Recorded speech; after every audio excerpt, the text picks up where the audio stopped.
Good morning and welcome to ARL-TV. This is the SuperCar series coming to you today live from Interlagos. I'm joined by Andrew Woodhouse. Good morning, fella. Good morning, Alex. Good morning, everyone. Yeah, for the third time in 7 days, ARL-TV takes to this picturesque track just outside Sao Paulo. At least we're going to know the track well. Looks to be a good race, mate. They've got 19 qualifiers here. And you know that there's going to be action all the way through the grid today. Yeah, I think this V8 series has become highly competitive, so it's going to be great. Interlagos, awesome circuit. I know some of the single-seat cars were struggling a little bit around here, but from what I've heard from a few people, the touring car style cars are a barrel of fun around here. So let's see what we get from this race, I think. Yeah, we had a terrific GP260 race last night. Didn't seem like 2 minutes since we were on again. I was just thinking, deja vu. In this one, I know. The cars are slightly bigger this time. Slightly louder as well, as to be said. And everybody's looking to have a good run here into Lagos, just into the final seconds of qualifying them.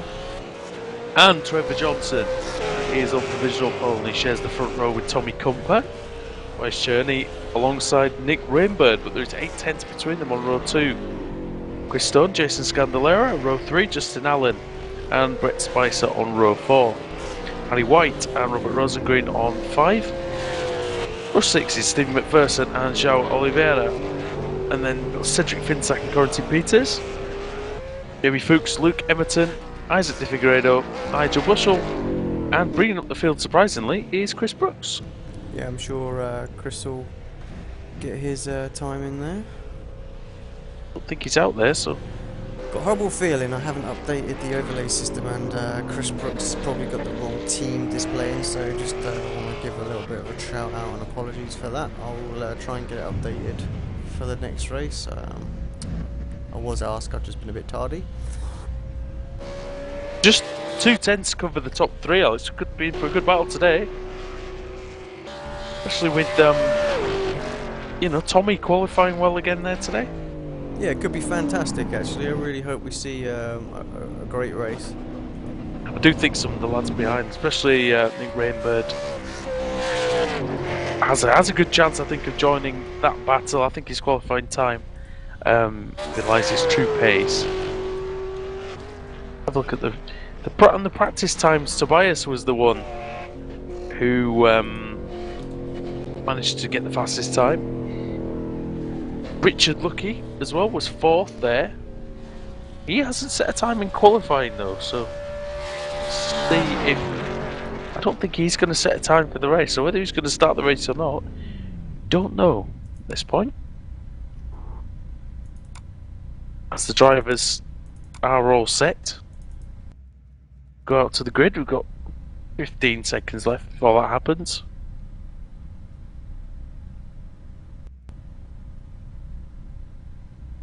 Who's the money on, Alex? Who's your tip for the win today? I would like to see Tommy take it, but I think if Trevor gets a good start, then he's going to be the man. Yep, we've got 19 men qualified.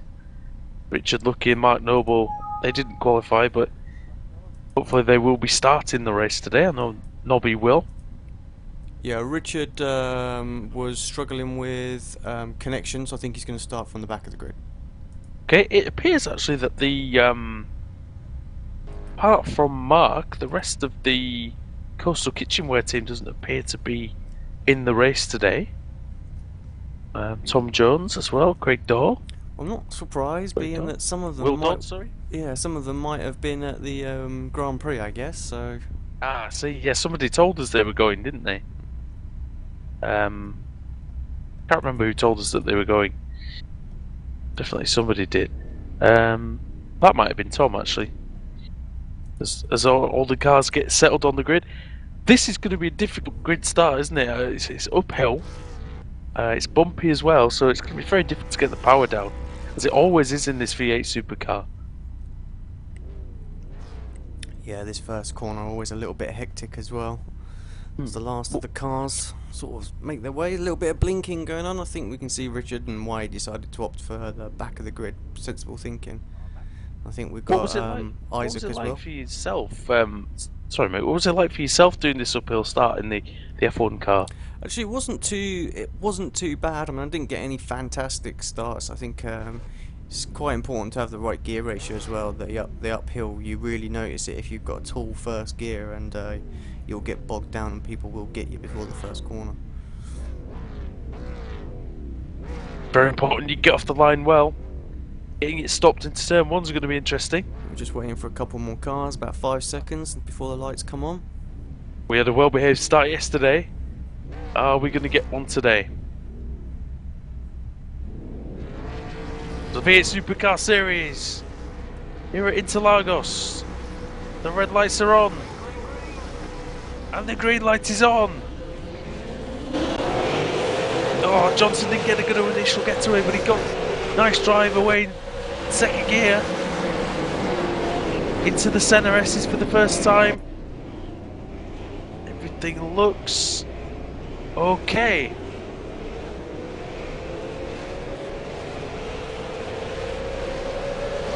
Johnson leads, Commentators in second place. Everybody's through clean, Alex, again. Excellent. Yeah, nice to see that. Trevor Johnson leading then. He'll be happy with that. It's not always easy to convert the pole position into the lead here. And these three are away already. And as we saw with the qualifying times, they were quite a way ahead of everyone else. I said it was important that Trevor got a good start, and he has done, and yeah, we'll see what sort of pace he's got at the front there with the race fuel on, but typically he's been very, very fast at the early parts of race that we've seen this season, so it's up to Tommy and Tobias to go with him, I think. It's great to see everybody through cleanly, it really is. Yeah, it's 2 races in a row, doesn't always happen, but it's great to see. Probably at the hardest track as well. I think people are aware how tough it is, and they've just had a lot of respect for everybody, giving everybody some room. No, that's interesting. Tommy and Tobias using all the runoff area, coming into the last corner, young cow, and Trevor not doing so. So that is slightly compromising his run down the main straight. Look at these three. Look at the lead they have, Alex. Already. Yeah, massive. These three are already away. Sorry about that, mate. I didn't mean to interrupt you. Yeah, it's okay. As Tommy went very wide in turn 1, and that might leave him vulnerable now. And look at that, that's allowed Trevor to get away quite dramatically. His journey, having a look at his teammate down the long back straight into turn 4. Doesn't want to make a move, it's understandable. Rainbird in 4th, Chris Stone in 5th, then the 2 Compass cars. Justin Allen ahead of Scandalera. I think that's the second week in a row that Justin's got the better of him on the start. Harry White in 8th.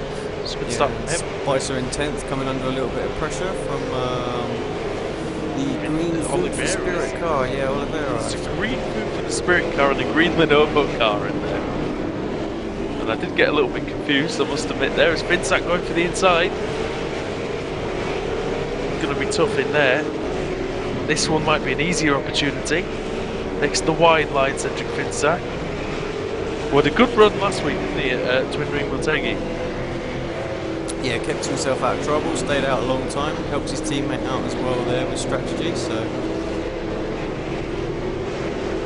Harry White, another food for Spirit car. Scandalera. He's in 8th place. Started 9th, off goes Justin Allen. That's not the place where you want to leave the track whatsoever. I think that's where Paul Di Resta lost it, isn't it? Last season. Oh, and there's contact. Harry White into the back of under Compass cars, and then Rosengreen, unfortunately, for the brunt of that.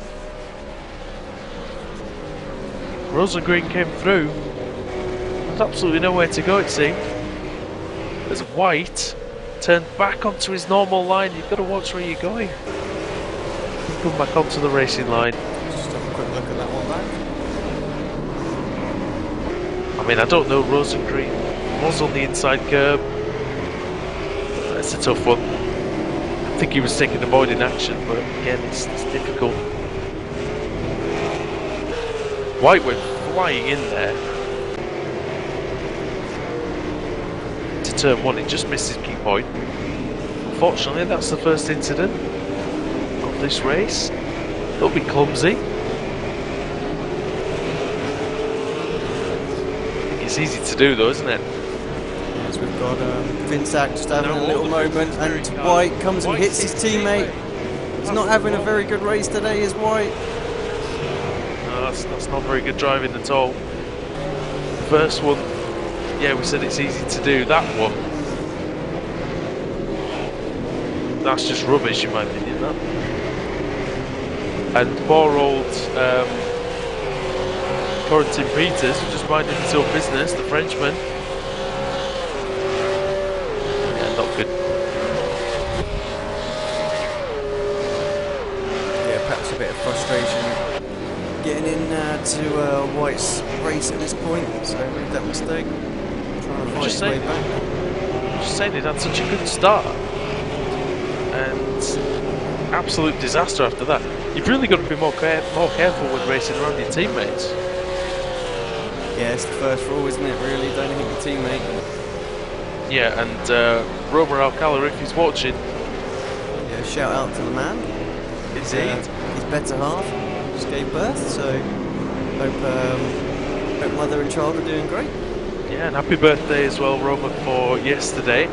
But he's going to be having kittens at the moment. I don't know about his wife having a baby. He's going to be having kittens because 2 of his drivers, well, he's the team owner and the main sponsor, I believe, so not being clever. Luke Everton sitting in 13th place. He's down in the KRF channel, so I'm wondering if he's planning on joining those guys as the team. Yes, I spoke with team owner Mark Noble yesterday, and they're giving him a run out for Kimmy's Rural Fencing, so Luke is the newest member of that team, doing a good job actually in 11th place, and he's going for the inside in the last corner, and on his teammate Stephen McPherson. Need to be a little bit careful there, really. Now Chris Brooks is there as well. Yeah, Chris Brooks didn't really qualify, did he? So you'll see him probably coming through. If he's not had any practice, that'll be the reason. You can see Mark Noble in the background. Brooks was over a second faster that lap. Jamie Fuchs having a good run today. I think Emerton's been off at turn 1 because Fuchs is right behind him now. We've got Nick Rainbird and Chris Stone here, 4th and 5th, having a little battle. I must admit, Jamie Fuchs is much improved from when we first saw him in this series at the start of the season. And now he's going up the inside of Emerton and making it stick, so good move by him. You can get a fast tow in this league, Alex, we always talk about it. So the guys who've been involved in the accidents, everybody's still running. Great to see.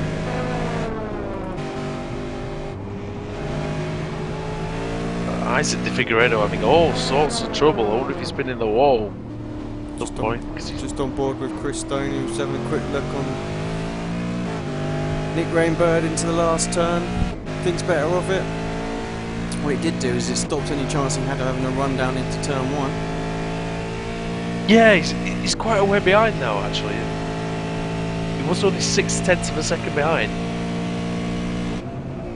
What's the gap now? 9/10, yeah, so that cost him. It's visible, you can see it. Tommy Compass just a second behind Trevor Johnson then. Johnson, that last time round, did a 1:37.1. Compa did a 1:37.1 as well. 2 1,000ths difference between those two on that lap.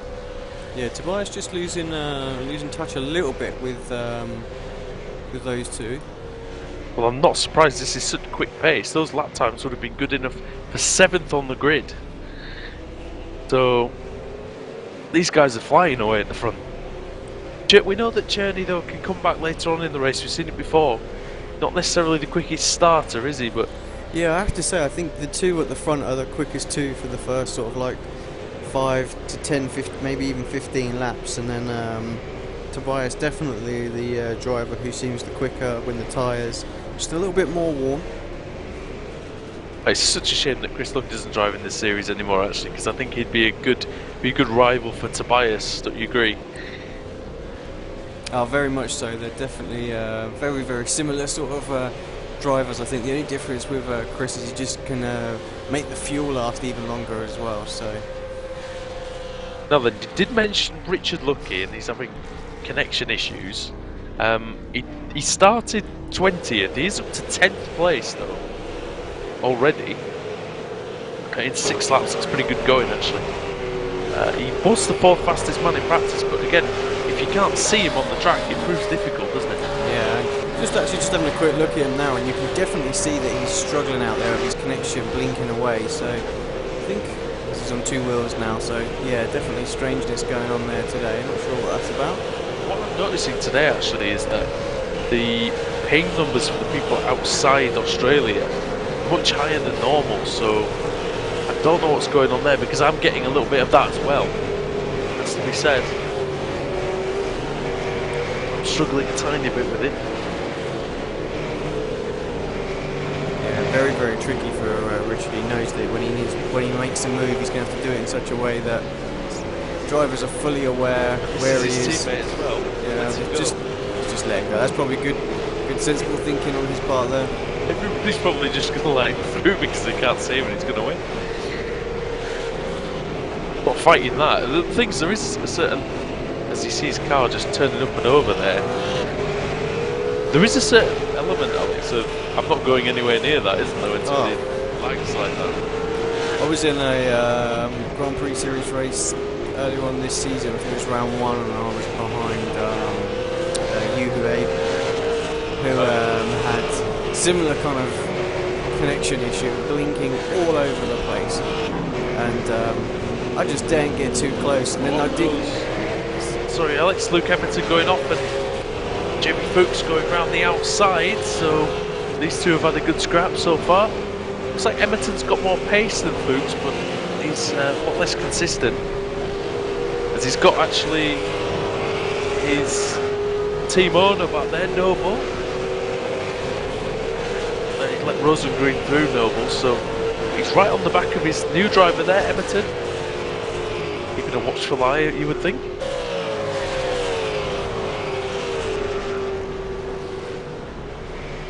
Coastal Kitchenware car, the only representative today, in fact. Is Mark, he's doing a good job as well. He always does. Likes speaking to him last night as well, he likes his track. And he thinks it's a really good fit for this car, and I think a lot of people have that sentiment, don't they? It seems a lot easier for some reason than we expected. Yeah, I think on the, as we were saying, like tin top style cars, it's really great track, and drivers just fall in love with it straight away. I think the open wheelers actually finding it a lot more tricky than what they expected, so it's a bit of a love-hate relationship, as I think that's Richard Lucky putting a move on someone there. Spicer, I believe, although Spicer's coming back up the inside. Now, can go around the outside here and wiggle home. I don't think he's going to try that. Again, you just don't want to go anywhere near someone like that, unfortunately. Sounds like he's got the plague or something, but you don't want to risk an incident with someone that you can't see. No, you can tell he had a slightly bad exit there as well, and it bunched up a whole of the three drivers behind him there. Both drivers behind him on the grass. That's João Oliveira and Cedric Finsack, who, like I say, if you squinted from a distance, you wouldn't really be able to tell who's who. As I'm going to get my camera away from Richard Lucky because he just keeps going off and on and off and on. Yeah, Oliveira and Finsack, they've been glued together since the very beginning, haven't they? And Finsack was nearly a second a lap faster than the previous time by, so he was.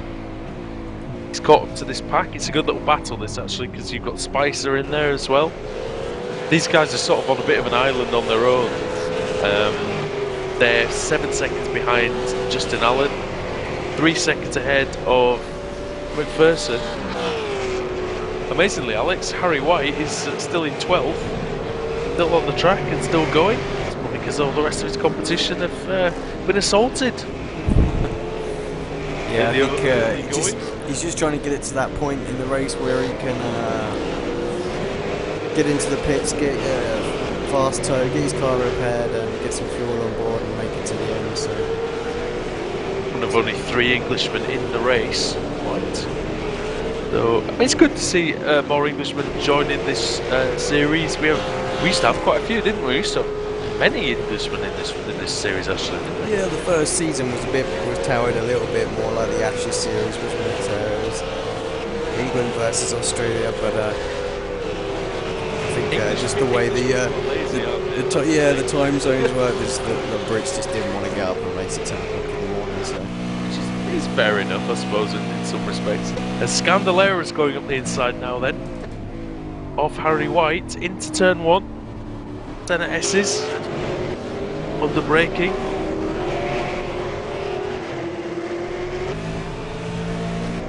White's definitely got the pace, he's definitely got the skills, but just a bit sloppy driving earlier on. His, not checking just not giving enough margin in front, not checking the mirrors on come back onto the track, things like that. And Oliveira there putting the move. I must admit, I'm really struggling with my connection. Is yours alright? Yeah, it's not too bad actually. I think it's just when you catch the odd driver that's got a little bit of a random, that we struggle with while spectating. So, but so far I'm okay. Yep. So 10 laps done. It's a 1 hour race, this, isn't it? So the amount of laps doesn't really matter. Probably going to see a pit in this race as well, you would think. Yeah, I would think we're going to see it about the halfway mark. So it seems like the most sensible strategy, doesn't it? Just split the race in 2. Just Trevor Johnson back from Spicer here as well. Sorry? So we're just looking back briefly from Spicer there. It's a 4-car battle. Yeah, he's just in front of his mate, who's been... Now then, who's that? Oh, that's Steve McPherson. It's the orange car. Yeah, that's right. Get mixed up with the livery sometimes, those two.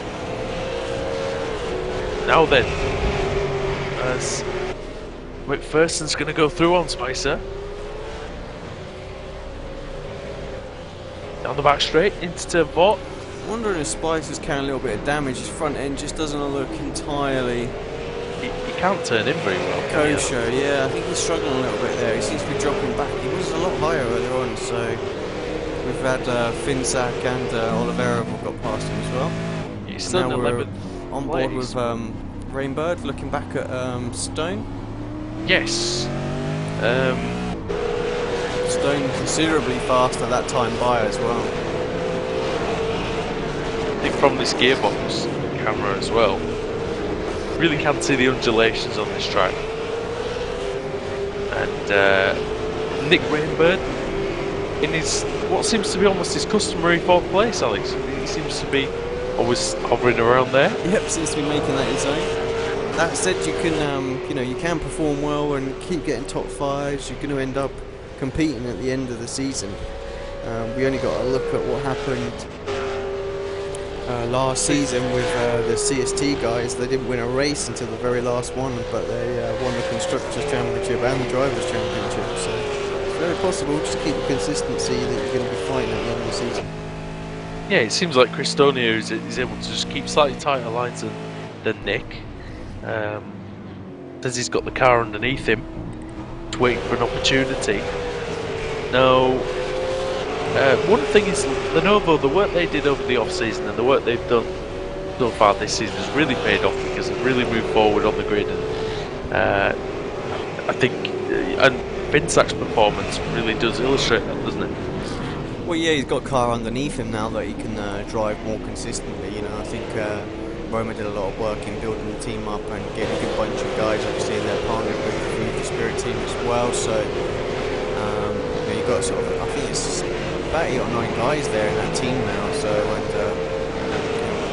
they're gelling well together, and you can tell a team that's enjoying what they're doing because their performance on the track just sort of improves. Yeah, they're a good team. They get on well together, and they work very well together as well, which, like you said, it does translate into results on the track. I've just jumped up in the iRacing blimp actually, Alex. I don't think that's for the first time. It's quite impressive up here. Yeah, actually they've done a good job on the boot camera. I think this time it's just a little bit closer than it has been on previous tracks, but I guess that's just because the circuit's quite small. So they've done multiple blimps, I think, on this track. Different angles. You can see as well that they're coming up to lap one of the Food for the Spirit cars. Yeah, Jamie actually. Fuchs, I think it was. Yeah. What happened to him then? Because he was running pretty well. Yeah, I've been showing him down there for quite some time, so it must have happened a lot earlier on. I wonder if the leader's pace is just such that he's been in the pits for some reason. Been in the pits. I'll just go back and see quickly if I can. Isaac De Figueiredo's been in the pits as well. So, Courtin Peters and Mark Noble, they're all pitted. So I just went back and saw what happened to Jamie. He lost it coming out one of the slow corners a few laps ago and ended up in the pits. So shame for him actually. He was doing very well. Harry White's had 2 pit stops as well. Just having a look at who has been in. So that damage, obviously, giving him a bit of a headache. And Nigel Bushell is the next man to be lapped. He's a Kimi's Royal Fencing driver. KRF Motorsports. Loving the name. It definitely sounds like a NASCAR driver, though, doesn't it? Really. He's just shaking pain. As he's He'll probably kill me for saying that. His last lap time. Turn left. His last lap time was a 1:43.3. Compare that with the leaders who were doing 37, so going to be upon him quite quickly. He's a relatively new driver to this series though, so again it's all about learning the car, isn't it? If you go a bit slowly at first, it doesn't really matter as long as you don't crash it and lose track time.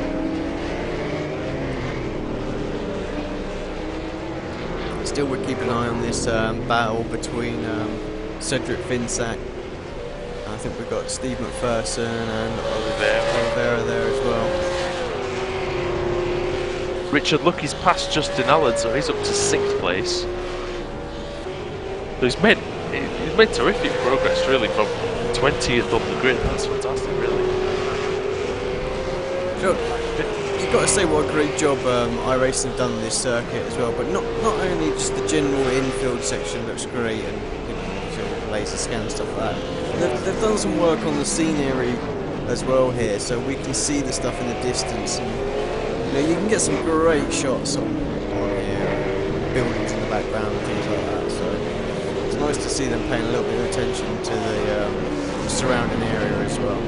Yeah, because I think that's what I remember Codemaster said something when they did the F1 games that they didn't want people to just be racing on the circuit. They wanted to feel like it was an environment and it wasn't just the circuit boundaries were the end of that. And I think iRacing is starting to do a much better job with that. So, however, on a track like this where you can see for miles, it wouldn't have done justice, would it? I think if they'd done a half-assed attempt on that. So it is fantastic. The camera angles they've got, mirror real life television, and the every single bump, as you very well know, exactly. Absolutely. Just hope they do such a good job on Montreal when they get that one out to us. Yeah, that'll be a bit of a bumpy one as well, I think. Finsack's just pulling away from this group a little bit, isn't he? He's got a little bit of breathing space. It's only about a second, but sometimes that's all you need to just get your focus back. Well, yeah, it just gives you that little bit of peace of mind that nobody's going to make a move up the inside or anything crazy. So Yeah, that 1 second gap I always find that lets me get really comfortable and tend to push on a little bit. And I think that's probably what we're seeing with Cedric here. He's got that, and now he's just going to extend that a little bit. Now then, what we are seeing is that the tyres don't look like they're affecting the lap times too much. For example, Finsack just did his fastest, well, 1/10 off his fastest lap. There's only a second difference between Trevor's fastest lap and the last one that he completed. Same with Tommy. So it seems like as the fuel's burning away, that's becoming more significant, contributing to the lap times. Yeah, 2.5 seconds the gap at the front now, but they've dropped Tobias well and truly. So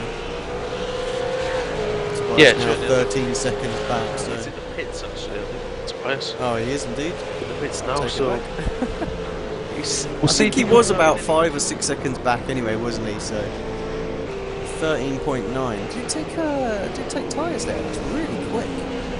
No, I didn't see him get jacked up, but he might have done. I only saw the end of his stop, but he's going to come out, unfortunately for him, right behind this big group. Alan, Vinsack, Oliveira, McPherson, Scandalera. Yeah, huge. It's going to work out now. It's going to slow him up. Any chance that he might have been able to get some sort of undercut on fresh tyres has gone out the window, I think. It's not brilliant racecraft if he's trying to anticipate where he's going to come out. A couple more laps and he'd be comfortably in front of this group.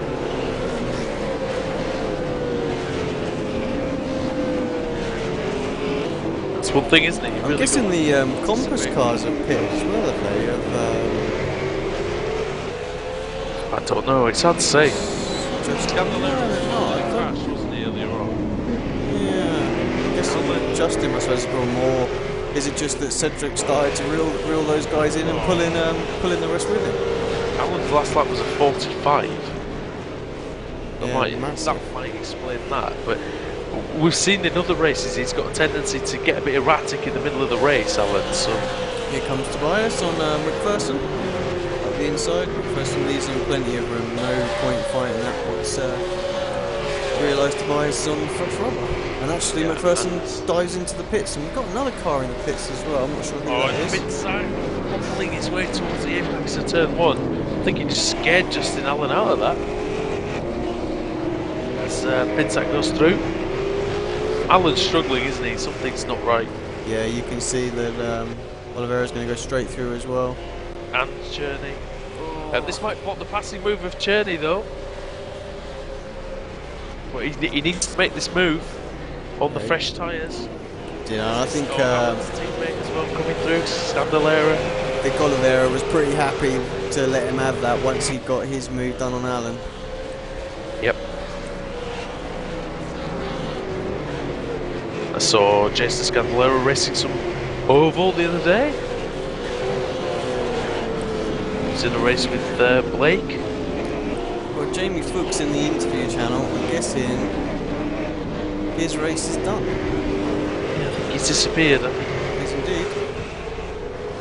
Richard Lucky still suffering with his connection out there, but up to 5th place. Get Jamie in for a little chat, shall we? Yeah, that's pretty much.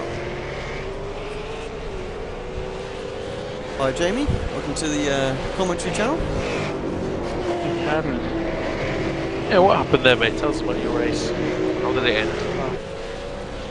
My thumb, I injured it at work on Wednesday night, and basically it's hurting too much, so I just had to pit in. How did you do that then? How did you manage that? Well, where I work, I basically grabbed the product and just all of a sudden this pain went straight up my arm, so yeah. Oh, that's not great.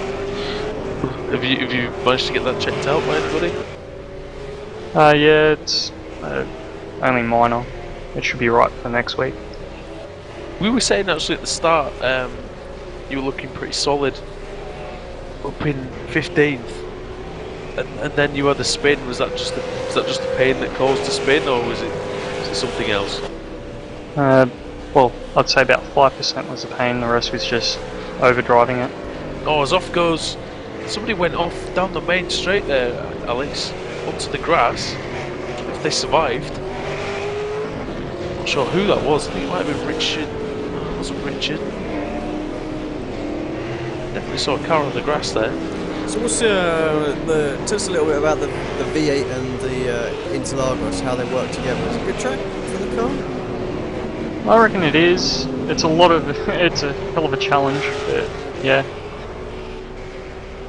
Yeah, I think everybody we spoke to in the last few days, because we've covered GP Series as well as the GP260 last night, are all saying it's a very tough track. I mean, I know there's not an awful lot of grip there. I don't know how it feels in the V8s, but you're constantly fighting the wheel, so I'm guessing with the injured thumb and having to do that, it's what's just took it over the edge for you.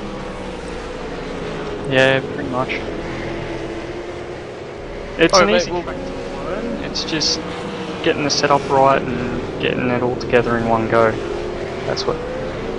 Yeah, what was you thinking then behind the setup? Was it because it's obviously quite difficult with the long straights, but and the slow corners as well? What was your preference? What did you set the car up for? I basically set it up the same as Motegi myself, and just changed the gear ratio. A little bit on the front bump, but that's about it. Not hard to get a balance around here, Alex. We were talking about that last night, weren't we? You compromise too much on one thing, don't you? If you want to gain some straight line speed, you lose a lot in the corners, don't you? Yeah, that's the key thing really, is it's just finding that overall balance. I think once you're happy with the car, then you can sort of push on. Well, we hope you're fully fit for next race, Jamie, and we sure are up, and yeah, we'll see you then, mate. Thank you. Thanks, Jamie. So, Trevor Johnson's pitted then. He's 28 seconds behind now. Comper. Yeah, Tommy's in the pits now as well, I believe. He's 12 seconds in front of Journey as well now. So that's definitely delayed by us. See what Tommy stops. He's going to cuts the fuel as close as he can possibly get. 16.1, so even longer than Trevor's one, so he's going to have lost some ground there. No.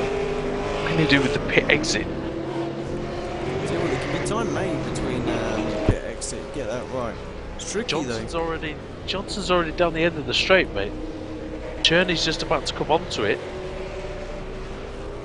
Yeah, I think all we've seen really is that the guys have just spread apart a little bit more during that phase. Johnson looking very, very good for it today, I would say, as long as he can keep his head now and just put those laps in. Can you give us the pit stop times then for all three of those guys? Yeah, the fastest person was the leader as well, Trevor Johnson, with a 14.3 second stop, 16.1 for Tommy Comfort, we just saw on the screen, and earlier on, where's Tobias gone? Let's have a look. Well, actually, no, a lie. He was 13.9, so he had the quickest stop, which is surprising because you'd think he'd have to have put the most amount of fuel in, being stopping where he did. Yeah, I'm not too familiar with how long it takes to do tyres in this car. To take 4 tyres. So it doesn't appear that any of those guys will have gone on a different tyre strategy. No, I'd say they're all exactly the same. 2 seconds there. Difference probably between the quickest and the slowest. I think it's just Tommy perhaps playing a little bit safe on fuel, because we know he likes to use a fair bit of it, and we've seen him run out on more than one occasion. Yeah, that's the last thing we wanted to do today. It's in a good position to try to get good points. This race hasn't really caught fire though, has it? Like we maybe thought it would. No, I think we expected to be really close up the front there and have a good battle. I mean, the main bit of the action seems to be as Rich puts move back on Spicer, I think, after his pit stop. So, and then decides to go 2 wheels, and then on 2 wheels the other way. Yes, we love it. But no, it seems to be this sort of midfield battle between Oliveira, Finsack and Co. think they all they're having a good little ding dong today. It's nice to see. Yeah, Finsack's pitted then. I believe he has anyway. Down to 11th. Nick Rainbird's been in. I think Scandalera pitted at the beginning, didn't he? Because he was in that accident with White. Just seeing something on camera there as well. I think this is somebody trying to come in for the pits. I'm not entirely sure who that was. I'm going to try and find that. Trying to come into the pits. Yeah, but That's there was a car behind and just instantly crashed. Who was that? Brooks involved, didn't that? Yeah, it was. Now then, it's Peters, Quentin Peters, up and over and rolling and flipping everywhere. Yeah, and his race is done as well. He had. Oh, now then. He had gone for the pit, so I'm not really sure. Oh, yeah, he braked the pit lane. Obviously, there was no signal from him that he was going to pit. Rosengreen had absolutely nowhere to go. Chris Brooks avoided him by the skin of his teeth. Peters' car, well, still running, but decides to come in and get a new one. That was a huge crash. It's the biggest crash we've ever had. Yeah, I think this is the issue you get with this pit entry, is that everybody cuts that corner so close, so you know, during the pit stop phase you need to be aware that guys might come in, but it's not an issue in the Formula 1 car, is it? Because the braking is so much better. But in these cars, that's when you need to slow down there. Yeah. To get on that inside line. So as off goes now then. I don't know who that was. There was a car in the infield grass there. I think it might have been Luke Emerton. No, it wasn't. Apologies. I think it was Isaac. Anyway, McPherson and Finsack having continuing their battle actually. McPherson seems to have jumped Finsack in the pits. So, and Cedric's on the hunt again, over a second quicker that last time by. Yeah, Finsack's lost 3 seconds to Oliveira as well, so hasn't worked out that well for him. I'm not really sure what's actually happened there, because looking at the pit stops, McPherson's stop was considerably. Thank you, Kat, for pressing the Sim News Daily button there. Sorry to the viewers that would have seen that just pop up on screen. So. Yeah, it's brilliant. That's very ginger interference. This one's furry black and white interference. This one. So. It's all right, mate. If you get your hat to do your work for you. Yeah, well, I'm sure Sim News Daily aren't going to complain. So. No. It could have been worse. It could have been a sponsor that shouldn't have gone up on the screen. Hello, listener, if you want. I remember incidentally when I was talking about it was a car spun out of the last corner. I remember Jean Lacey. I think it was Jean Lacey anyway. I could be wrong. I think it was a Sauber quite a few years ago. Got actually beached there on the inside, spun off, and he got stuck. I think that just reminded me of that. It's that kind of track though, where you can just get into trouble. The undulation changes. I think it was wet that day though, no such worries for these guys in the B8 Supercars. Yeah, it's something we're definitely lagging for, I think. In iRacing, there's a bit of rain just to spice it up. Could you imagine what it would have been like if all of a sudden they get there and the weather is chucking it down? It's like, right lads, stick those wets on, let's have some fun. I must admit that if they can... I mean, it's understandable that they want to do it properly and they're going to wait for that. Until they can do it. But can you imagine just if it was raining on one side of the circuit, places like Spa. I mean, we already get it in the Codemasters games, which I have to say they do a fantastic job with the weather. They've done a very good job. I have to agree with you there. I think that's the one part that they really have nailed, is the weather. It does have a great effect. and it's nice to see you know, it drying up, and you know, needing to go through the different tyres and things like that you have a chance on. So I think that's the one element that they really didn't nail. Yeah, I don't want to stray too far away from the topic, but I had a race in Australia a while back where the last sector was wet and the first sector was completely dry. So you would turn up, you know, I stayed on the slick tyres.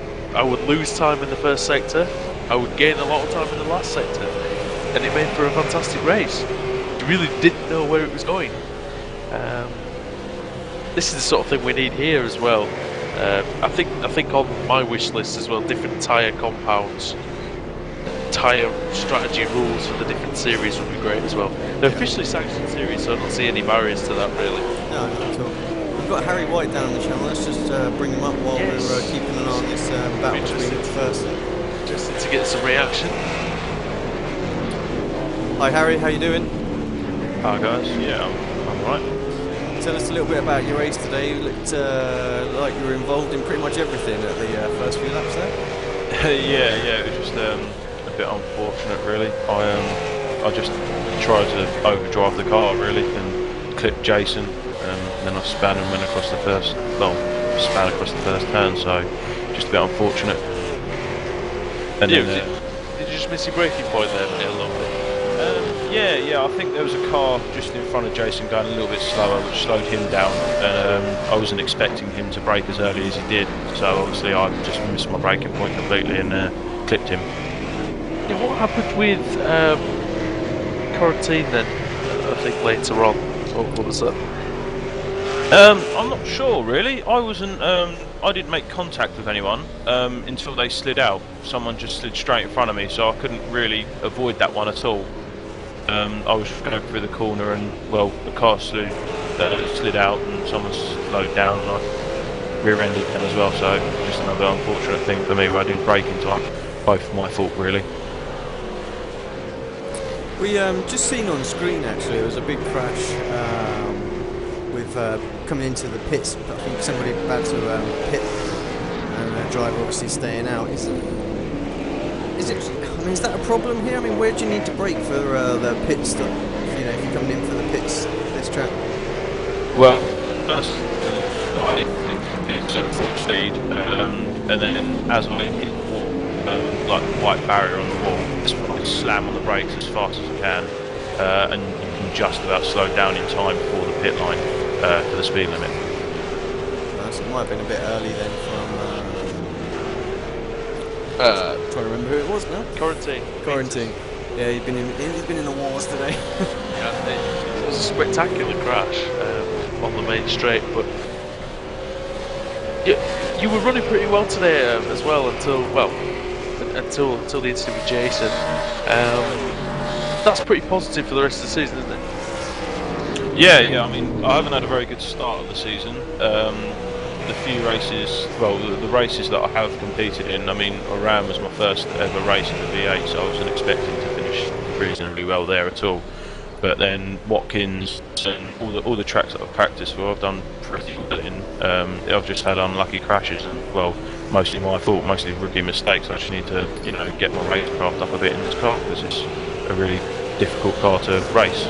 It is very tough. We know that firsthand.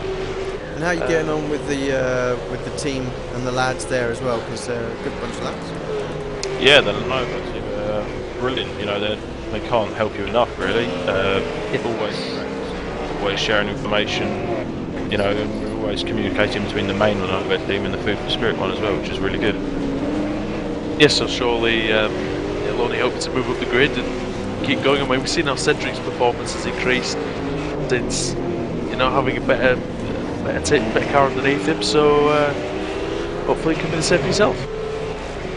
Yeah, I can't see us getting worse, obviously, because we're all improving.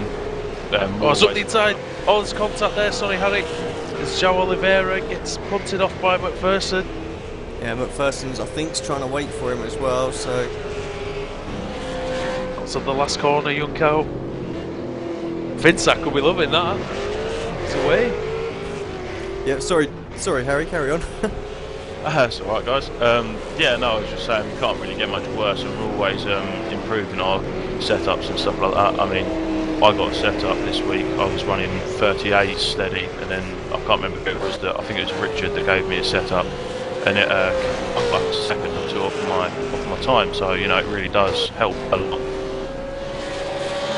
It makes such a difference when you got the car underneath you, especially here where you know, it's tough tracking the best of times.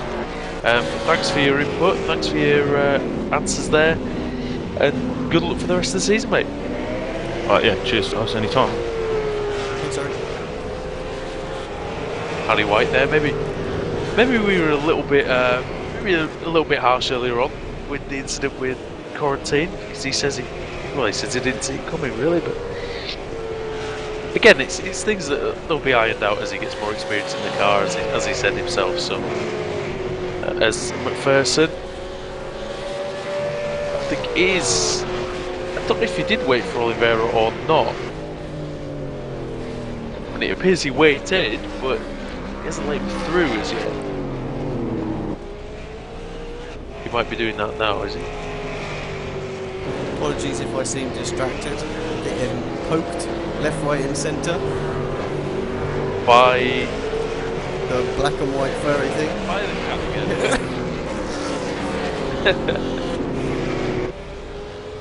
You're obviously not paying him enough for this this work that he's doing for you. Yeah, very professional broadcast today. And now, I'll tell you what, we've got a good battle. In fact, we've got two good battles on our hands. Well, sorry, one really now, because Richard Lucky's got past Nick Rainbird. Hang on. Hard to say with him flashing all over the place. Yeah, Rosengreen and Brooks as well, going right at it. That was the one I was talking about. Chris Brooks starts at the very back, and I'm not quite sure what's going on, because I did try and just quickly, as I shouted out earlier on about changing the team names and whatnot, I managed to do that, but it's not taken on the overlay, so apologies again to Chris, so I will get that fixed. Well, it is fixed, ready for the next one. It's just waiting for a reboot of the software. But so Brooks sizing up Rosengreen then, with just over 10 minutes to go. Oh, very sideways Brooks up the hill towards Ferradura. I think they've got the leader behind them as well, so they're going to need to keep an eye on him. And this could be interesting. It might allow, well, I don't think it's going to allow Compo a way back into it. There is 5 seconds between them. Compo was 4/10 quicker on that lap, so still time for the Englishman, I think. Yeah, Nick Rainbird, he seems to have dropped back a little bit as well. Obviously Lucky's got through, but he was ahead before the pits of Chris Stone, but actually Chris Stone, I imagine he did it in the pits with a 4-second faster pit stop, so. Yeah, the gap between those two now is 5 seconds. Unfortunately, it's quite hard to see what Richard Lucky's doing because he keeps flashing all over the place. As Rainbird in 6th then, he'll be quite disappointed. He'll be quite disappointed with that, considering you've been 4th for most of the race, really.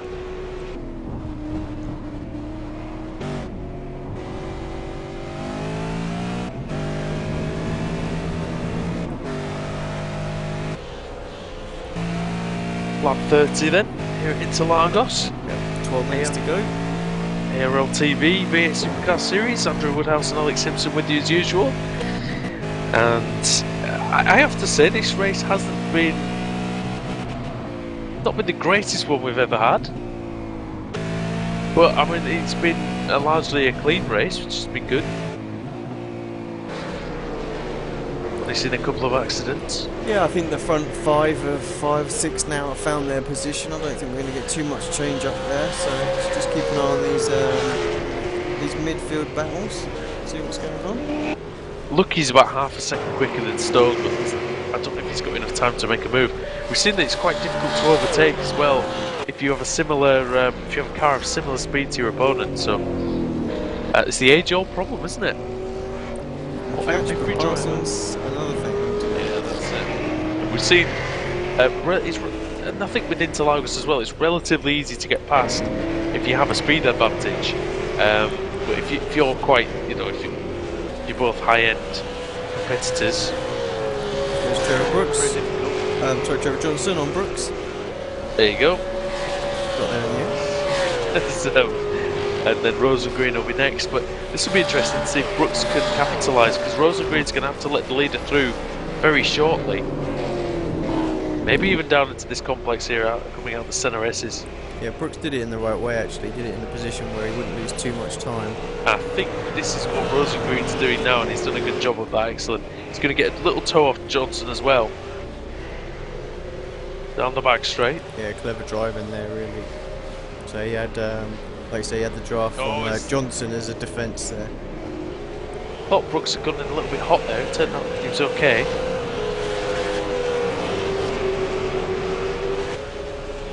We go to a lot of tracks on iRacing. At least in the IndyCar we used to go to a lot of tracks with a lot of elevation change. This is surely one of the most severe in that respect, isn't it? Oh, absolutely. I mean, that climb from the last turn, to the start-finish line is very, very steep. I mean, the cars really sort of struggle up there. I mean, even in the FW31, you can tell how steep that hill is because the car just feels a bit gutless to what it's normally like. So, But if me and you went there and tried to walk up that, we'd be struggling a tiny bit. You've seen people, haven't you, like trying to walk up Eau Rouge, and it's legitimately hard to walk up there. It's that steep, and you think, how do racing cars get up there? I mean, it's horrific, really. But the drop from here, this hill to the infield section is quite marked, and especially, one of the reasons why turn one's so difficult, isn't it? It just falls away from you. Look at this. yeah, I mean, Oh! Rosengreen. as we Good save, sir. Very good. you don't have an appreciation actually of how much the centre edge does drop away from you. That's quite a sudden and fierce. There's a lot of camber in there as well, and that's what makes that corner so tricky to balance out. Yeah, because not only do you have to slow down from, in an F1 car, we're talking about slowing down from 200 miles an hour nearly to about 70, but when you drop down, you lose all downforce on the rear end, don't you? The back end just goes extremely light on you, and That's the it thing, and really you- is a balancing act. Yeah, Chris Brooks struggling at the minute there. He's made a couple of mistakes in the last few laps, so dropped right off the back of Rosengreen. But yeah, sorry Yeah, to Rosengreen nearly crashed on the previous corner, so continue what you were saying. Indeed, and when you're on heavy braking as well, all the weight shifted towards the front, which also lightens up the rear end. So it really is against you. You've got the heavy braking and it's downhill, camber. and gravity as well never helps and the rear a of the lack car, of- does it? Lack of downforce. So. Because when the rear of the car is a lot higher than the front, that actually applies. That applies in setup as well, doesn't it? When the rear's higher than the front, you get oversteer, and it happens just on the track like that with an elevation change. When you're going up the hill, of course you get understeer, don't you? Comper through the traffic, but Yeah, the gap is. 5 seconds now. I think this one's done and dusted in terms of the win. Yeah, here comes Tobias as well. He's some 18.2 seconds back now, so he's not at the pace at all. No. Today it's been all about the front two guys, but really it's all about Trevor. Yeah, should we have an onboard lap with the leader? We've done that, have we yet? We haven't. Let's Wait until he comes round for the next one. We'll see how he takes this track. We'll do a little onboard. I'll do a little onboard guide. It's been impressive driving from Johnson, though. He's been mistake-free again so far. He's going to be a strong contender this season, there's no doubt.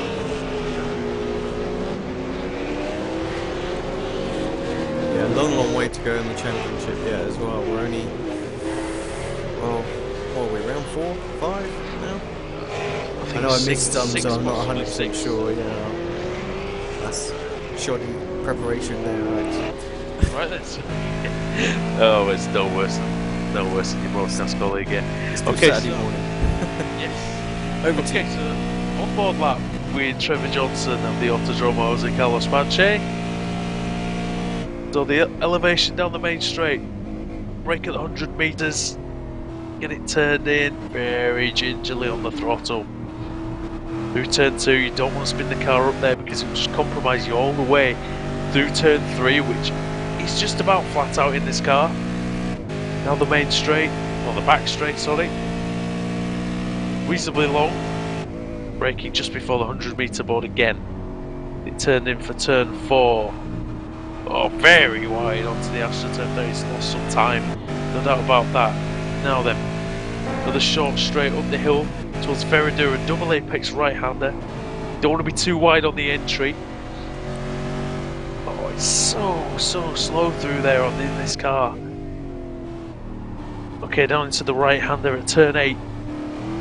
Keeping it nice and tidy. Turn 9, you can get on the power, the camber helps you. Up into Pico di Pato. Again, letting it just float into the apex. Nicely done by our leader. Now this is Magulho, downhill, beautiful corner. When you get it right, it's flat out in the Formula 1 car. Not quite flat in these cars.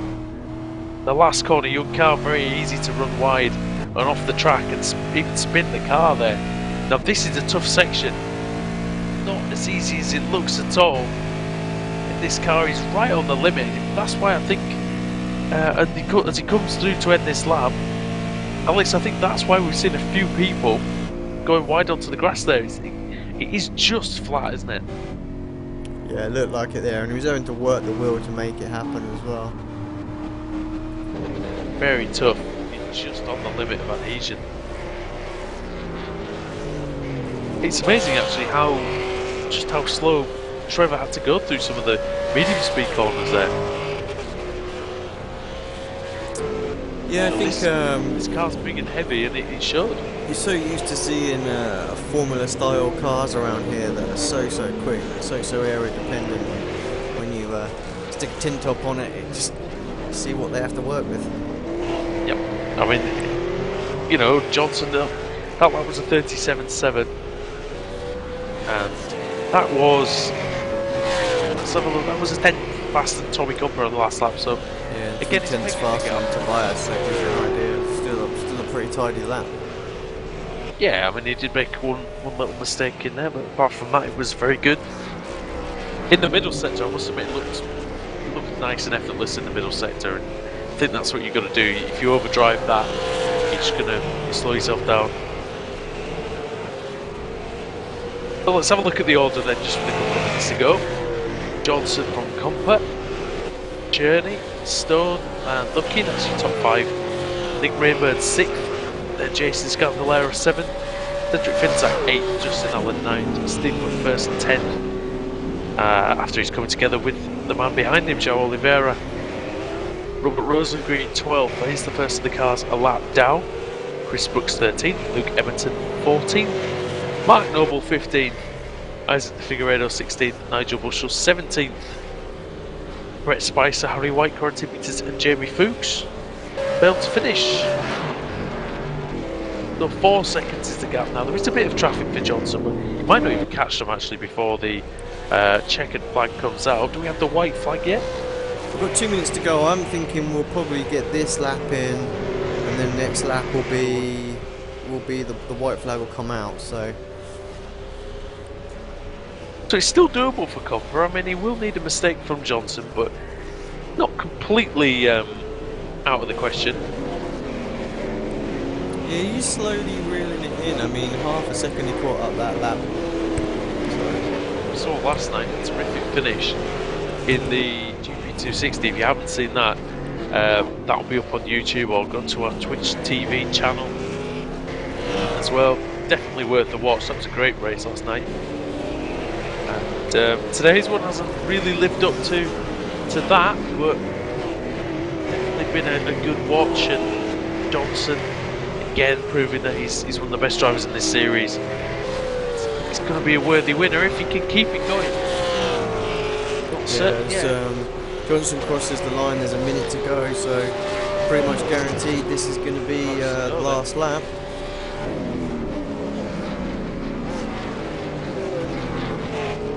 He's got Oliveira, and as he gets very sideways there through turn 1.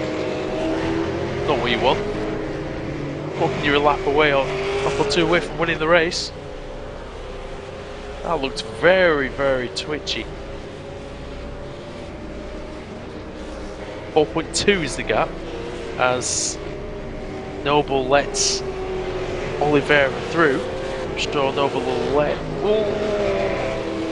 And now that's interesting. I think Johnson wanted to go around the outside there, thought Noble was letting him go, but Tommy's still too far back, I think, so. He is for now. Trevor just taking it easy. It might have cost Johnson 2 seconds there, though. Indeed, the white flag's been thrown, so the drivers know that this is the last lap that they're on. This is the last lap, is it? Okay. That means it probably won't make any difference. With just Gulho and Junkau to go for Johnson then.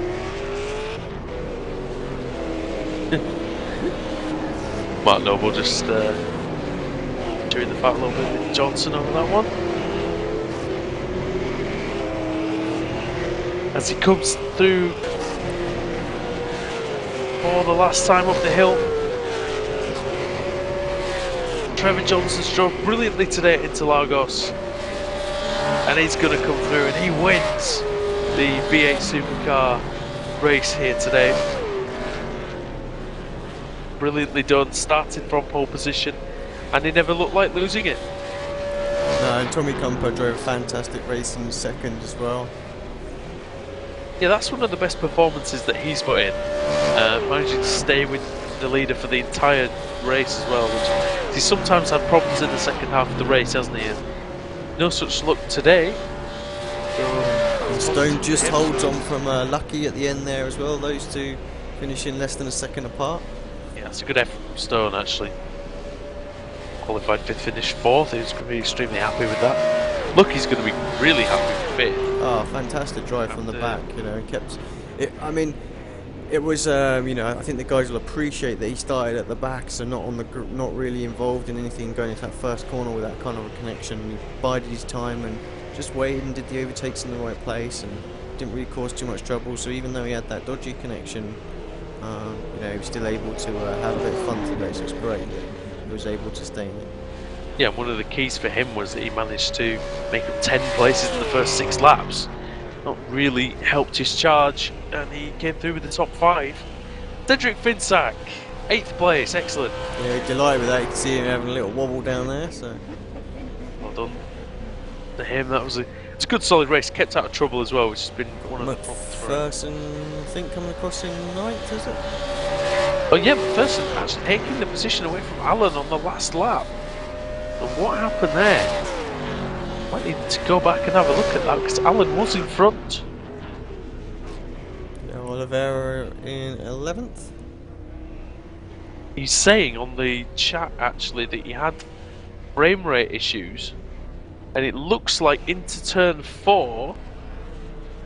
I just spun the car in turn 4, so that might have got technical difficulties might have contributed to that. He'll still claim 10th though, it only lost him 1 place. And when a spin only loses you 1 place, it's never a disaster, is it?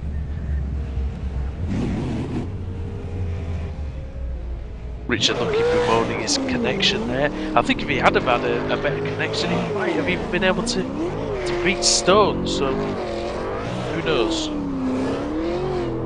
Who's the driver of the day go to, mate? I think you can't give it to anyone but Trevor, absolutely faultless out there. I think I'll agree with you there. That was a good run, and it's definitely worthy of a win. 11 cars on the lead lap. Not too bad round here actually. It's not the longest track ever.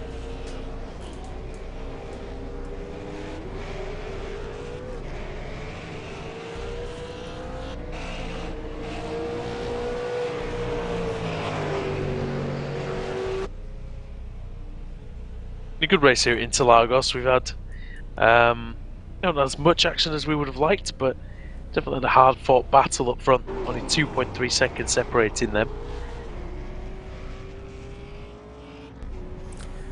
What we'll do, guys, we'll be back in just a few minutes. Hopefully we'll get a few people up for an interview, but while we're waiting, we'll just go to a quick commercial break. Stay tuned.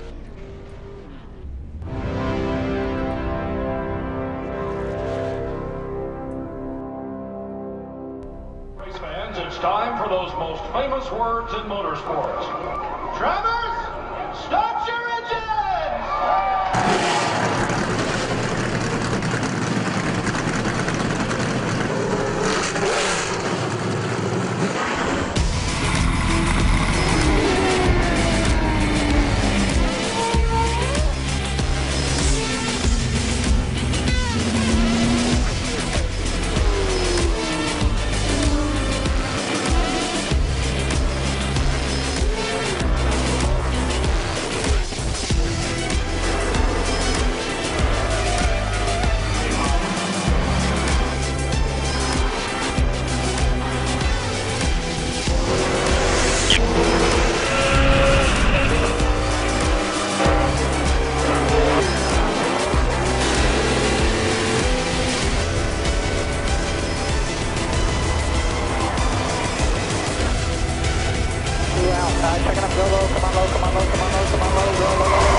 Michael Conti comes up at a corner number 4 to the checkered flag. He wins his first NASCAR highlight.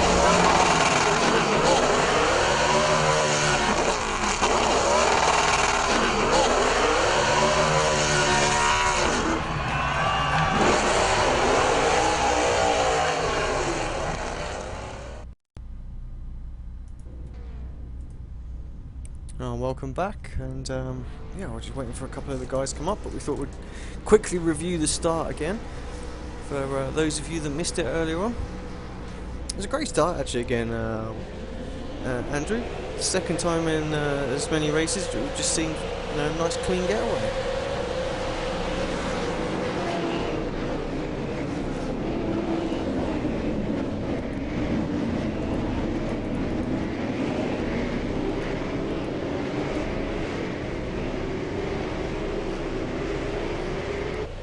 Lost our broadcast colleague just for a second there. Sorry, I pressed the mute button by accident. we've got the start going there again. Did you catch anything of what I said? No, afraid not. Right, okay, so I was going to say that yes, it was a clean start, and it's going to be nice and refreshing to see, because you do come to Interlagos and there is always that hanging over you that there might be a large accident at the first corner. Let's have a look then from looking at start again from overhead on the blimp. Johnson didn't get a great initial getaway, but then his the drive he got was amazing. Like I say, when he got up in second gear and third gear, he really did power away. Compa got a decent start looking overhead. Never really got that close in the middle either. There was a bit of action in it. In fact, I think there was only one very tiny piece of contact.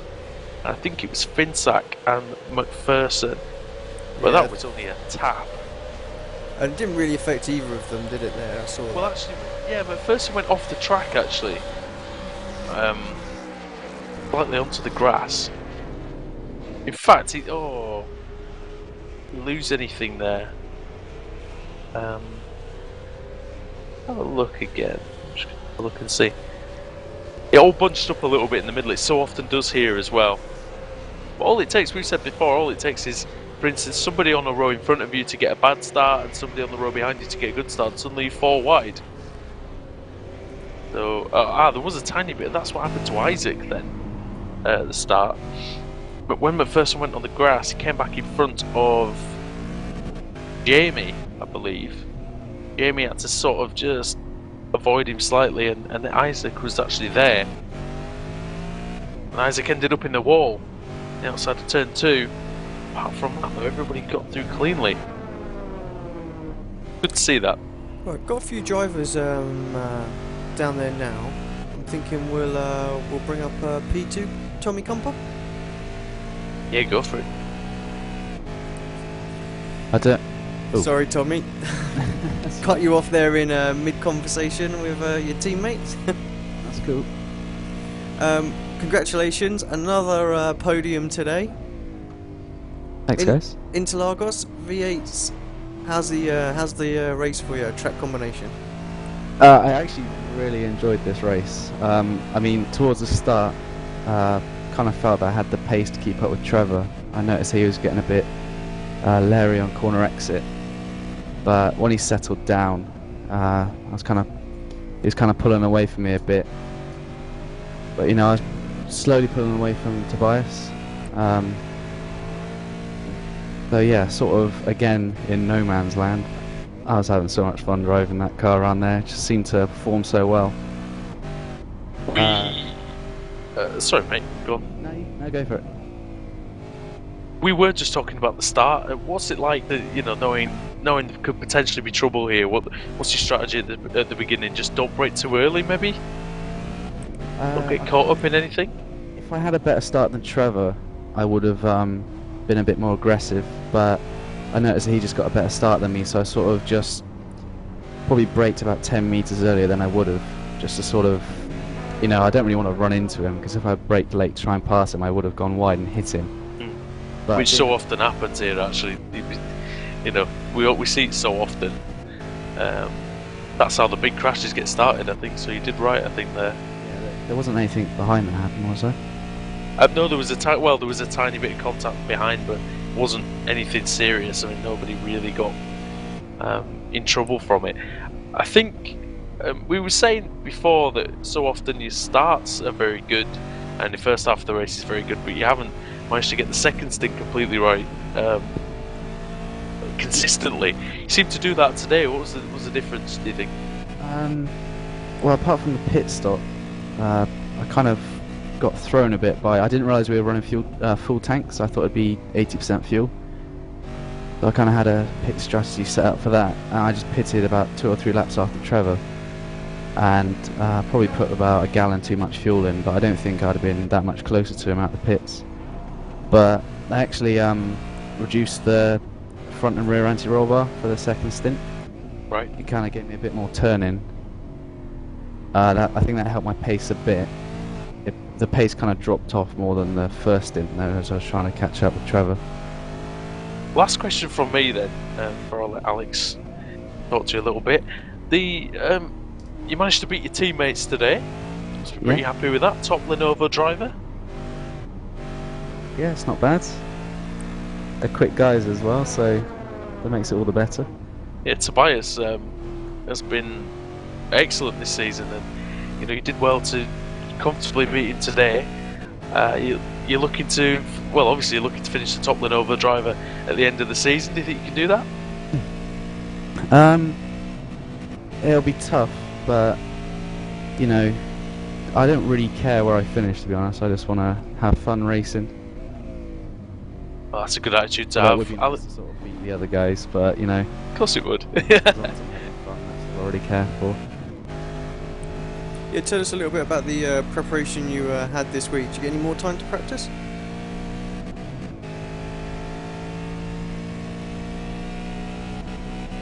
Sorry, guys. My sound kind of messed up. Sorry, mate. Yeah, tell us a little bit about your preparation this week. Did you get any more time to practice? I think I put about 2.5 hours practicing this week. I practiced on Monday, a little bit on Wednesday, and then a bit on Friday as well. Really just quali practice again. I did about 10 laps race practice as well. But I mean, the Lenovo team, we're all on Facebook, sort of giving each other hints and tips and stuff. And I think Tobias and Richard said that the Motegi setup was really good around here, and that some minor tweaks might make it really good. So yeah, just used that, made a few tweaks here and there, and yeah, felt really good after probably about 5 laps of practice. I felt that it was a good setup around here, even with a few tricky corners, especially the corner just before the hill. talking to Harry actually, and he said how being quite a new driver to the team, how everybody's been really, really good. There is that sportsmanship, camaraderie, and it's really driving everybody forward in that Lenovo team, isn't it? It is, yeah. I think you know, Roma sort of says that it's just a bit of fun, really. You know, we don't want rivalries or, you know, people punting each other off because they want to beat them. He just wants us to have fun and let everyone else have fun at the same time. Okay, well, congratulations again, Tommy, for another second place. Still sitting pretty in the championship, so I wish you all the best of luck for the rest of the season. Thanks, guys. Cheers, mate. Right, how about we bring his teammate up as well? I was just going to say that I think Tommy's got a great attitude to racing, hasn't he? He's very laid back, and he's doing it for the enjoyment, which I think is great. I think that's the important thing as well. I mean, at the end of the day, this is a hobby to a lot of people, and you know, ultimately you need to enjoy it. When it gets to the point where you start to not enjoy it and it becomes just stressful and hassle and almost like, you know, like work or something like that, then that's the time to sort of Step back a little bit. Yeah, take a little step back and you know, sort of break away and do a different series or something like that. So yeah, it's great that he's enjoying it out there really like that as well. I must admit, we had that, didn't we? We used to race F1, you know, the fun disappeared after in 2011, didn't it? And exactly that. Yeah, exactly that. Because we had so much fun in 2010, and it just didn't happen for us, and we moved on to something else, and this something else was iRacing, and for me, it was one of the best decisions I ever made, I think. Right, let me grab Tobias. Sorry, I think we've interrupted in mid-conversation as well with Tobias. Sorry about that, mate. Congrats on another podium. Yeah, welcome. It's a really tough race this time. I don't know. I didn't have the race speed this time. It was a little bit strange. I mean, I was not used to the setup anymore after doing the qualification laps. Yeah, it's I mean, we actually heard that from another driver yesterday in the GP260 series. He posted saying that every time he jumped into a different session, the track felt different to him. So I don't think you're alone there. Yeah, I don't know. I really had. I think you have seen this. I had problems with turn 1. I was braking as early as I could somehow, and the car still didn't make it. And I was braking more than 30-40 meters earlier than in the qualification lap. And yeah, it was really. I don't know. I noticed early that I didn't have the speed to follow Tommy and Trevor there, because they put also some insane qualification laps down, and yeah, that was it.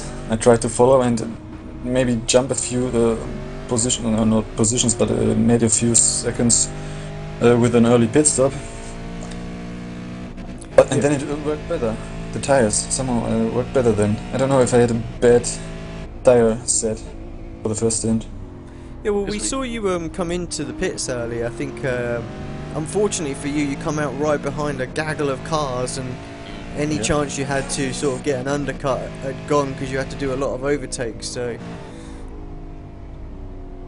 I guess that's the only thing we really need with iRacers as well. Is we need some pit crews to tell us where we're going to come out. Yeah, this would be nice. I thought that I might be somewhere in the mid-pack fighting with old tires, but yeah, I really had problems with this set of tires that I had. So I wanted to go into pits even earlier, but then I noticed that it might be a problem with the fuel. So I took a few laps more, see how it is with the fuel, and yeah, in fact it was just another strategy, and I tried it, and I think I gained some information about this.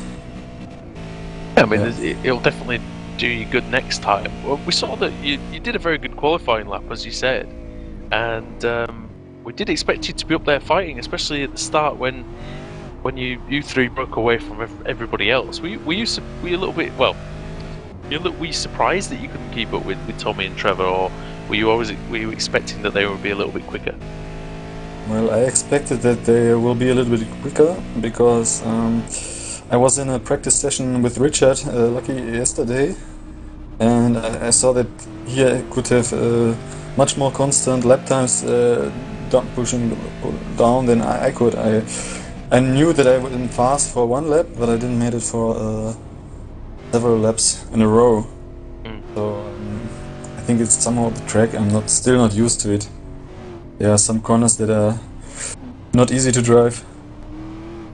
Yeah, it's a very, very tricky track actually. From my own personal experience, it kind of suckers you into braking a bit too late in lots of places, and you know that's getting that consistency and getting in the rhythm is the key thing here, I think. So yeah, I feel your pain with with the track. Corners where you think you're on the racing line and then you push the pedal down. I think it's the turn after the second straight in the first sector, the left-hander. They think you're just around the corner and you push the pedal down, and then the car moves to the outside and you get an incident, and you don't want to select more incidents than necessary to maybe get penalty points. So it's really difficult there, or even for one of the last turns, the left-hander, where you have to go to the right on the extra curb or something what is there, and there you can easily select another incident. And yeah, but you have to use the whole track to be fast. You cannot stay 2 meters away from each borders, so it doesn't work. Yeah, Alex was saying he finds it one of the most difficult corners, don't you? That one, the last corner. So yeah, it's not easy at all. And this track, you know, even though a lot of people know the track, it's the first time that a lot of people have done it in iRacing. So it's all a learning experience, and like you said, you've got some information for next time, and hopefully. But it's still a podium, you know. You've still done a good job. You got some good points there. I know. So I'm quite happy that I still made it on the podium and could finish the race without major problems. Yeah, and my fastest lap was on lap 19, I think, and it was again with mid-old tires. So it was a strange tire behavior this time. Oh, congratulations, mate. We'll see you next week for the next round. It's older, I think, right? Yeah, I think I will be there. Great. I have no other things to do in the next few weeks. Okay, a few last words from my side. I want to thank Lenovo and Roma Alcala for being in this team and supporting us greatly, and I want to mention the new Eraser X700 that will be definitely a gaming beast. And I want to thank Richard because we had a great practice session yesterday, and also a great qualification session for the official series, and it was a pleasure to drive with him and get some information trading, and there it was really great. So thank you, Richard. Great. Nice to see you guys just all gelling as a team. I think we mentioned it with Tommy and Harry earlier on as well. That what great little setup the Lenovo bases, and you know both elements of the team work as well, working well together. So it's great to see. Yeah, congrats again, mate. We'll see you next week. Yep. And, I hope you had a wonderful race to watch and commentate, and many spectacular scenes. And now I can watch the replay. Yeah, it'll be up very, very shortly for you. Cheers, buddy. Yeah. Alright, mate, Bye. cheers. Well, we probably got enough time for a quick interview, so we've got Luke Emerton down there. He's obviously working to be trying to get into KRF, so Yeah, should we get Nobby up as well and see what he thought of his... see what he thought of his new driver's performance? Is that a bit harsh? Yeah, I think perhaps a little harsh. So let's let's grab Luke. Hi Luke, welcome to the commentary channel, my friend. 14th place today. Tell us a little bit about your race and how you felt it went. I didn't think it went too bad for my first official race in the series. Yeah, first corner was pretty crazy, as you have probably talked about before, but I managed to avoid it all and only had one little off-track incident.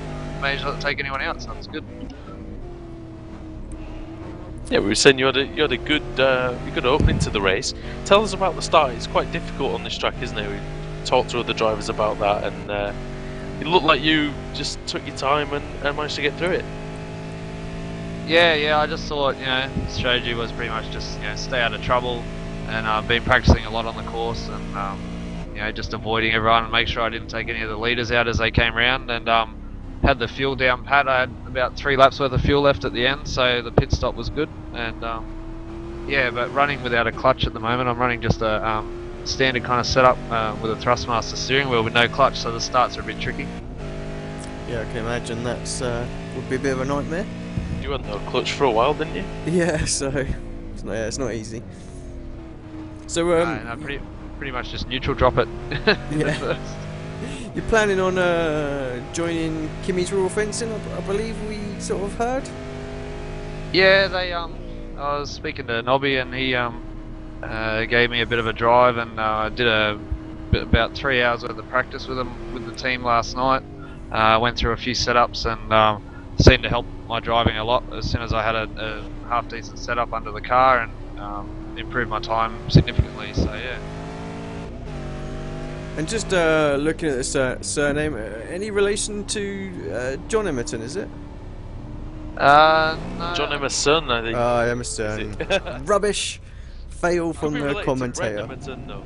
Yeah, if you're referring to the soccer player, I think we're about second cousin, and we did get a phone call from someone one time when he first made the Australian soccer team, and they said, "Congratulations on your son making the team." And we're like, "Who?" And there's like, "Oh, Brett." And we're like, "No," because I got 2 other brothers. But, yeah, so that was quite funny. Someone must have just looked it up in the phone directory and gone, "Oh, there's Emerton, we'll ring them." And no, I get asked that question a lot. So, how did you get on with your new team then? Are they a good bunch of guys? Yeah, nice and friendly. All the Aussies in the series seem pretty good, but yeah, they're a bunch of funny blokes. But no, they're giving me a good run and letting me do my thing and sharing the setups, as I said before. So no, they're a good bunch of blokes. Yeah, and hopefully they'll all be back as well. Alex for Zolder, Tom Jones and co as well, hopefully. And yeah, we can have a full grid. Just got to try not to be too quick, and otherwise they might not like it too much if the newbie starts going. Yeah, exactly. Quicker than them, so. Exactly, you might be out before you're in. Yeah, that's it. A few of the practice sessions I was a bit quick, so I thought I'll slow down a bit, better sandbag it for the first few weeks. Well, I take it we're going to see you next week? Yeah, I'll be around. I normally have Saturday nights free, and yeah, if KRF let me in, I'll be around a lot more. Been looking for a competitive team to run with, even though I've only had the game for a couple of months, so yeah. Great. Well, we'll look forward to seeing you then, and perhaps with KRF skin on the car as well. Good to see as well somebody though new to iRacing who is involved with the team as well. I think that always helps you get better straight away. So good luck with that, and hopefully Nobby will see it in his heart to keep you on there, mate. Yeah, no worries. Yeah, I wouldn't mind showing a few sponsors instead of a nice black and green car, which I've got at the moment. So no, it's good. I like the competitive side of it. I've always been an online competitive gamer and in first-person shooters, etc. So as soon as I went to sim racing, I wanted to do the same thing. So. Well, I think you've picked a good group to go with there. So well done today, mate. Good first showing, and see you at Zolder. No worries. Thanks a lot, boys, and thanks for the broadcast. I'll be watching it later on once it's up. So yeah. Cheers, Luke. Mate. Right, Luke Emerton there. P14. New prospect for KRF. I think seems like a nice lad. I think he's going to fit in that team just perfectly. Yeah, his fastest lap was 39.9, 39.1. That's only a second and a bit really off what the leaders were doing, so it's not too bad at all. I think he can. I think with, again, we said earlier on with Lenovo and with when they all got together as a team, they moved up the grid as a unit, didn't they? At the start of this season. So I think Luke, with more time in the car and working with those guys at KRF and Coastal Kitchenware as well, I think he'll definitely be able to move up, and it's great for the series to get more new talent in, isn't it? Spoke to Harry White earlier on. Got some good new drivers in this series, and we hope they can stick around for many years. Yeah, on that note, let's just wrap it up, looking at the top 5 result again, just as a quick recap. Trevor Johnson was your winner today, Tommy Comfort, Tobias Cherney, Chris Stone and Richard Lucky, who fought his way back through from the back of the grid. Did he very nearly took 4th, didn't he? In the end, so a great race, and actually it's a shame that we couldn't really pay more attention to what Richard was doing, but half the time he wasn't on the screen, so yep. a little shame there. Hopefully this connection will be sorted for next week, and we can see him start at the front and perhaps fight for another victory. And I know we've mentioned him for quite a bit over the last couple of weeks. I think Cedric Finsack deserves a good mention. He came out on top on that battle and showed patience and racecraft, which he didn't really have last season, did he? I think he's definitely. I mean, you saw when he came over the line, he was chuffed with that, wasn't he? Oh yeah, banging a lot of points, and you know, Lenovo must be happy that all 4 of their key drivers for the Lenovo Apex Racing team. Yes. Got themselves in the top 10, so they'll be absolutely delighted with that. Yeah, 2, 3, 6, and 8. So that's very good, and so they can hope to carry on this good form into Zolder. So that should be interesting, mate. High curbs, reasonably high speed straights as well. It's a good track, is Zolder, and I think these guys will enjoy it. We went there last season. Should with make this for car. should make for some interesting racing actually, with the curbs and things like that and the little chicanes. So the GT cars normally find themselves there, so it should be great. Just want to give a quick shout out to the sponsors as well, Pagnini and Imports, also giving away some of the prizes for this championship. So big shout out and thanks to those. Please check them out if you're after a rig or anything like that. Based in Australia. PagniniImports.com.au, they've got loads of stuff on there. Please do go check them out. Some great products. Indeed. And also just to thank Sid News Daily as well. Alistair over there. Alex's cat already did that sponsorship message. As well as the moderators over at ApexRacingLeague.com as well for putting all this on, letting us broadcast it. Yeah, Nobby, Tom Jones as well, and everybody involved with that. It's one of the things we have a lot of fun bringing this league to you every week, so we enjoy it. And, yeah, I think, to be honest, I think this is the most enjoyable league. I enjoy covering this more than any. I think, even though I don't have great knowledge on the real life V8 supercars, it's just it's a fun series, and I enjoy the lads that are in it and the banter that goes on, and yeah, it's always a great race normally as well. So, and don't forget to follow us on Twitter and Facebook, ARL-TV, Facebook, Apex Racing TV on Twitter. You know, we've got our phones with us most of the time as well, so I'm keeping an eye on it. So if you ever want to send a message or a question to us during the race, we're pretty interactive, so feel free to do so next time. Apex Racing TV. Yeah, we should have said that before actually. Hashtag ARLTV as well. Sorry, ARLV8 for this one. But bear that in mind for next time. So then, Alex, you've got an important race coming up. Well, you've got important races coming up today and tomorrow at Road America, so good luck for those. Yep, thanks a lot. And we'll be hoping to see you on the podium there. But from all of us here at ARL-TV, we've enjoyed this race here at Interlagos. And it's Trevor Johnson that took home the victory, and from all of us here, goodbye for this week. See you at Zolder.